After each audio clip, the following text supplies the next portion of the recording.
the 21st of October 2021, we started our very own vermicompost bin.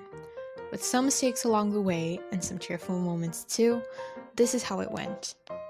But before that, there were some preparations to make. First, a lot of research went into it.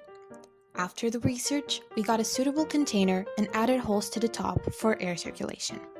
Then was the most crucial step, to acquire the worms.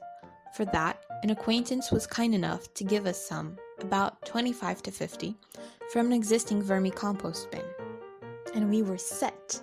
On a school day afternoon, all four of us gathered to get our project up and going.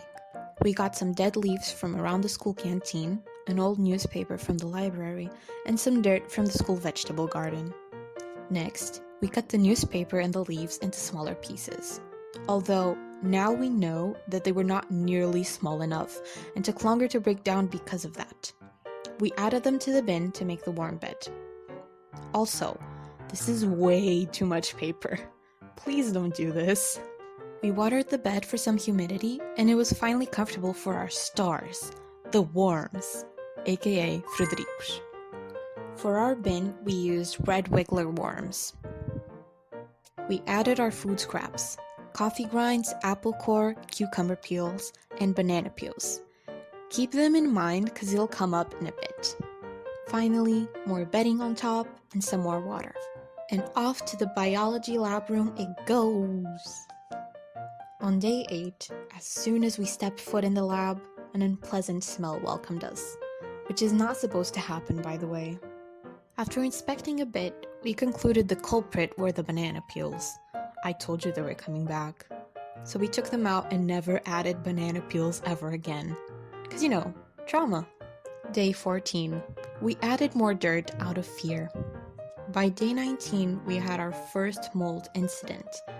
We took out the mold we could find, and also a napkin previously added that seemed to be storing way too much moisture, contributing to the mold. After seeing the mold, we were pretty discouraged. However, with every bad comes a good. For the first time, we saw what seemed like a baby worm, which was a ray of hope since it meant the environment was favorable and the worms were reproducing. From day 26 onwards, we measured both the temperature of the compost and the room temperature. Here's a little graphic of how that went. Pretty controversial if you ask me. Dreadful day 40. Disaster day. No, I'm being overdramatic. But as soon as we opened the bin lid, we were faced with the surface covered. And I mean covered with mold. It was probably due to excessive water from the week prior's food scraps that were still half frozen. Big mistake.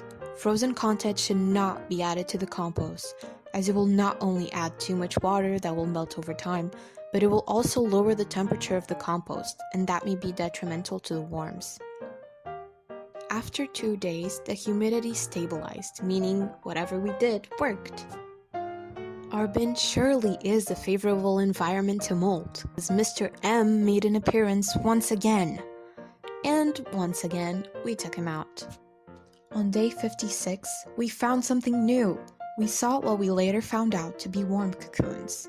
We observed them both through a magnifier and a microscope, but couldn't come to clear conclusions of what we saw since the cocoons were covered with dirt.